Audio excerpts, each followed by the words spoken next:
Scorpio car में 14 साल की एक बच्ची को किडनैप किया गया।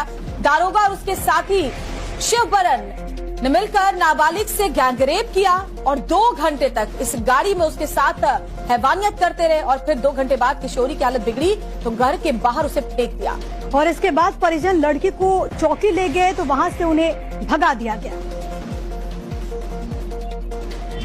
उत्तर प्रदेश के कानपुर पुलिस एक बार फिर शर्मसार हुई है। इस बार जो मामला सामने आया है वो गैंगरेप से जुड़ा हुआ मामला है।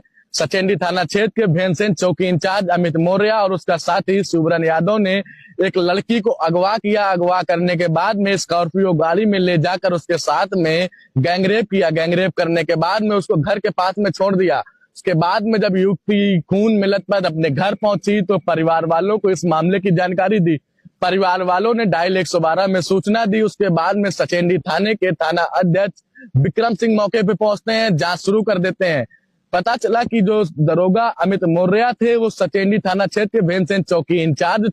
जो आरोपी गिरफ्तार हुआ शिवबरन यादव वो उनका मित्र था। दोनों ने उसके साथ में गैंगरेप किया। उसके बाद में दोनों फरार हो गए। शिवबरन यादव को पुलिस ने गिरफ्तार कर लिया है। जो आरोपी दरोगा है वो फरार है। उनके गिरफ्तारी के लिए 4 टीमें लगाई गई हैं। सऊदी कंट्री है, उसके अकॉर्डिंग जो भी वहाँ की सजा होती है वो इंडिया की सजा होनी चाहिए। रेपिस्ट की सजा क्या होनी चाहिए?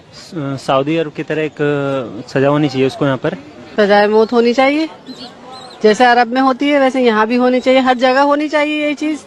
ऐसे लोगों को तो छोड़ना ही नहीं चाहिए। उनका तो यही सजा है कि सजाए मौत हो उन्हें। जी मौत की सजा होनी चाहिए जो सऊदी अरब में है। की सजा तो मौत ही होना चाहिए क्योंकि 3 दिन के अंदर ही उसे मार देना चाहिए। अगर पुलिस पकड़े या कोई भी 3 दिन के अंदर उसे मार देना चाहिए। ये लूट मार जो हो रहा है जैसे सऊदी अरब में नहीं है, यहाँ भी वैसे कानून होना चाहिए।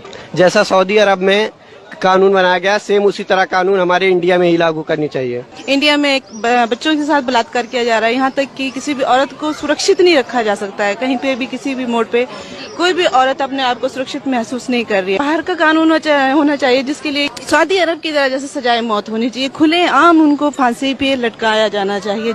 मैडम जैसे अभी पूरे देश भर में जो रैप को लेकर घटनाएं घट रही है, मेरा ऐसा मानना है कि हमारी देश की सरकार को एक ऐसा कानून लागू करना चाहिए कि जैसे सऊदी अरब का कानून है कि वह तत्काल 3 दिनों के अंदर मौत की सजा सरेआम आम जनता के बीच दी जाती है। तो मैं समझता हूं कि अगर वो भी नियम कायदे कानून हमारे देश में लागू होंगे तो मैं समझता हूं कि हमारे देश में से किसी घटना को जो अंजाम देता है वो उसकी रूह कांप उठेंगी और वो शायद इस घटना को अंजाम देने से पहले वो इस बात में सोचेगा कि यार मेरा अंजाम क्या होगा।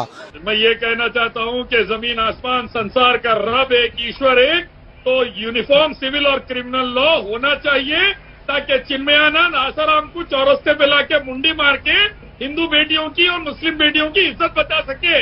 बीजेपी आरएसएस वाले के रेपिस्ट और आतंकवादियों को चौरस्ते पे लाके निपट सके। बहुत अच्छा, हिंदू और बहुत अच्छा बच सके।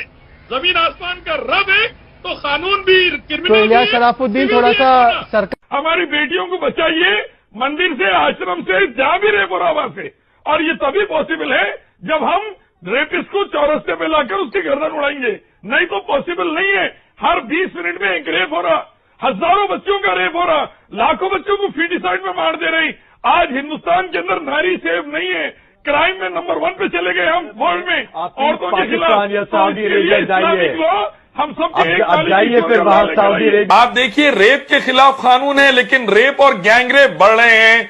चिनाई की मासूम बच्ची का गैंगरेप हो गया आसिफा के बाद, गीता और संस्कृति का रेप हो गया क्योंकि इंसानी बने हुए कानून इफेक्टिव नहीं रहते। इंडिया से लेकर अमेरिका तक देख लें आप, अल्लाह के, हम सबके ईश्वर के, गॉड के कानून सऊदी में जैसे वो लाइए, फिर देखिए किसी की हिम्मत नहीं होगी रेप या किसी मासूम को मारने की। चौरस्ते पे लाकर सजा इसलिए दीजिए ताकि सजा का डर रहे, सजा की हैबत रहे और कोई मासूम बच्चियों का गैंगरेप ना कर सके, किसी मासूम को दहेज के लिए जला के ना मार सके। शरिया लाएंगे, हिंदू बेटी बचेंगी, अल्लाह का कानून आएगा, आश्रम में बच्चियां बचेंगी, नहीं तो और चिन्मयानंद पैदा होंगे। प्रेम शुक्ला की बेटी की इज्जत पर बात आएंगी, कल को वीएपी बजरंग दल की बेटियां भी नहीं बचेंगी।